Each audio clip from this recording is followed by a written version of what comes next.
உங்களுக்கான இன்றைய வாக்குத்தத்தம். உமது அடியேனுடைய ஆத்துமாவை மகிழ்ச்சியாக்கும். ஆண்டவரே, உம்மிடத்தில் என் ஆத்துமாவை உயர்த்துகிறேன். ஆண்டவரே, நீர் நல்லவரும் மன்னிக்கிறவரும், உம்மை நோக்கி கூப்பிடுகிற யாவர் மேலும் கிருபை மிகுந்தவருமாயிருக்கிறீர். கர்த்தாவே, என் ஜெபத்திற்கு செவி கொடுத்து என் விண்ணப்பங்களின் சத்தத்தை கவனியும். நான் துயரப்படுகிற நாளில் உம்மை நோக்கி கூப்பிடுவேன்.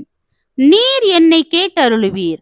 ஆண்டவரே, தேவர்களுக்குள்ளே உமக்கு நிகருமில்லை, உம்முடைய கிரியைகளுக்கு ஒப்புமில்லை. ஆண்டவரே, நீர் உண்டாக்கின எல்லா ஜாதிகளும் வந்து உமக்கு முன்பாக பணிந்து உமது நாமத்தை மகிமைப்படுத்துவார்கள்.